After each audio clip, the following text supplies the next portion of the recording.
biasa, miskin, susah. Pas-pasan hidupnya, tapi tenang jiwanya. Nah itu karena jauh dari kemaksiatan. Kata beliau, di dunia, orang-orang yang bermaksiat, dia tidak akan mendapatkan ketenangan dan ketentraman. Hatinya gelisah yang diakibatkan kesesatannya. Meskipun zahirnya yang kelihatan, nampaknya begitu enak. Bisa mengenakan pakaian yang ia kehendaki, bisa mengkonsumsi jenis makanan apa saja yang dia inginkan, bisa tinggal di mana saja yang ia kehendaki. Ini perkataan Ibnu Katsir rahimahullah ya. Selama ia belum sampai pada keyakinan dan petunjuk, maka hatinya akan senantiasa gelisah, bingung, ragu, dan masih terus saja ragu. Inilah bagian dari kehidupan yang sempit. Subhanallah, orang yang melakukan perzinahan misalnya. Walaupun dia masuk ke dalam hotel bintang 5. Dia akan berzina dengan seorang pasangan yang sempurna secara fisik. Laki-lakinya tampan, putih, kaya, pinter. Perempuannya juga begitu. Cantik, tinggi, putih, segala macam. Ya. Nah, tetap saja pada saat mereka mau melakukan, mereka punya rasa ketakutan. Dan pada saat mereka sudah melakukannya pun, tidak ada ketentraman jiwa. Ada sesuatu yang sumpek. Ketakutan, ada beban pikiran. Tidur mimpinya buruk. Dan akan sangat beda sekali dengan orang yang melakukan dengan pasangan halalnya. Suami istri. Mereka akan tenang secara kejiwaan. Orang juga semua tahu mereka dalam kamar melakukan biologis. Ke hotel pun mereka tidak pernah ragu karena jelas statusnya. Jelas pasangan halal suami istri. Maka biologis pun setelah biologis itu tenang. Terlihat wajahnya berseri-seri. Berbeda. Halal sama haram beda. Kata beliau, alangkah seringnya kita melihat dan mendengar berita tentang orang-orang yang memiliki harta yang sangat banyak. Mati bunuh diri dengan terjun dari tempat-tempat yang tinggi atau gedung-gedung. Apa yang menyebabkan mereka melakukan itu? Pasti penyebabnya adalah sempitnya kehidupan yang menderahnya akibat berpaling dari zikrullah. Kalau orang-orang yang berpaling dari zikrullah mengingat Allah tidak bertaubat, maka akibatnya mereka akan dikumpulkan pada hari kiamat di padang mahsyar dalam keadaan buta. Sebagaimana Allah sudah menyebutkan itu dalam surah Al-Isra, surah nomor 17 ayat 72. A'udzu billahi minasyaitonir rajim wa man kana fi hadhil a'ma fa huwa fil akhirati a'ma wa adallu sabila. Siapa yang dalam kehidupan dunia ini buta hatinya dari maksiat kepada maksiat dan orang-orang yang tidak punya ilmu agama, mereka kalau buat dosa, mereka tidak taubat. Mereka sudah berzina, mereka sudah mencuri, mereka sudah membunuh. Lalu mereka tidak tahu harus kemana arahnya. Besoknya diulangi lagi. Berzina lagi, ke diskotik lagi, mabuk-mabukan lagi. Tambah sumpek di atas sumpek. Dan akhirnya membuat dia menutup hidupnya dengan bunuh diri. Berapa banyak orang, aktor-aktor yang sudah terkenal, sudah sampai pada tingkat ya, terkenal sekali, famous sampai luar biasa, seluruh dunia mungkin mengenalnya. Tapi ditutup hidupnya dengan narkotika, ditutup hidupnya dengan bunuh diri, ya, ribut rumah tangganya dan segala macam hal. Tidak sedikit ada orang yang datang konsultasi sama kami begitu keadaannya. Secara zahir kelihatannya bahagia, karena selalu di medsos itu tampil mesra sama pasangannya, expose ini, expose, tapi di dalam tidak seperti itu. Mereka ada yang banyak datang kepada kami berbicara dan ternyata tidak seperti itu keadaannya. Tidak seperti apa yang diperlihatkan di depan umum. Dan itu yang terjadi. Oleh karena itu teman-teman sekalian, kita harus benar-benar memikirkan masalah ini. Kalau ternyata penyebab dan akibat daripada maksiat ini besar sekali. Nah, besar sekali akibatnya.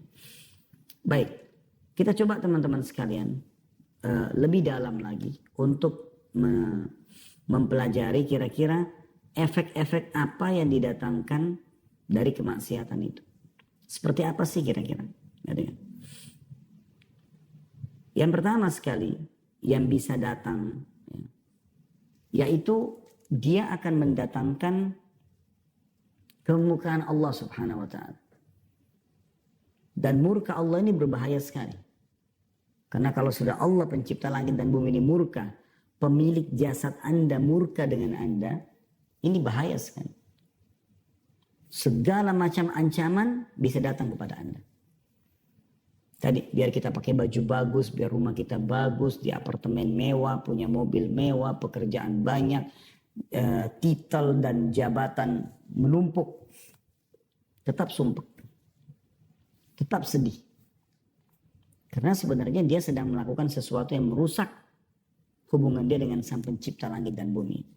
Karena kita kalau sedang punya nikmat teman-teman sekalian, lagi makan enak, lagi berpakaian, lagi segala macam enak, yang ciptakan kita Allah, yang ciptakan nikmat itu Allah, yang bisa mempertahankannya hanya Allah. Kalau kita sedang sedih dan punya masalah, maka yang ciptakan kita Allah, yang ciptakan masalah itu Allah, yang bisa menghilangkannya juga hanya Allah.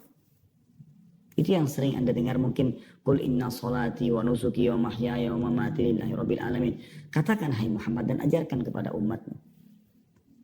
Salatku, ya, qul inna salati wa nusuki, sembelihanku, ya, ibadahku, wa mahyaya, kehidupanku, wa mamati, dan hidup matiku lillahi rabbil alamin, itu Tuhan alam semesta. Itu konsep dasarnya seorang muslim. Anda kalau punya masalah teman-teman sama siapapun, yang paling pertama Anda jadikan bahan muhasabah adalah bagaimana Anda bermuhasabah, introspeksi diri, hubungan Anda dengan Allah Subhanahu wa taala. Enggak usah repot teman-teman, sibuk mengkanter, ini orang fitnah saya, ini orang gibah saya, enggak ada gunanya. Usaha saya bangkrut karena sebab ini, sebab itu hanya sebab-sebab agar ada cerita di tengah manusia. Sebenarnya inti permasalahan yang Anda belum paham. Anda sedang membuka pintu kemurkaan Allah yang di langit. Sehingga Allah mendatangkan sebab permasalahan itu muncul semuanya. Perhatikan hadisnya riwayat Imam Ahmad. Kata baginda Nabi SAW, Allah berfirman dalam hadis qudsi, aku Allah, tidak ada Tuhan selain aku. Jika aku ditaati, aku ridho. Dan jika aku ridho, maka aku akan memberi berkah. Dan keberkahanku tidak ada akhirnya. Jadi kalau aku sudah ridho, kata Allah SWT, aku akan berikan apa saja.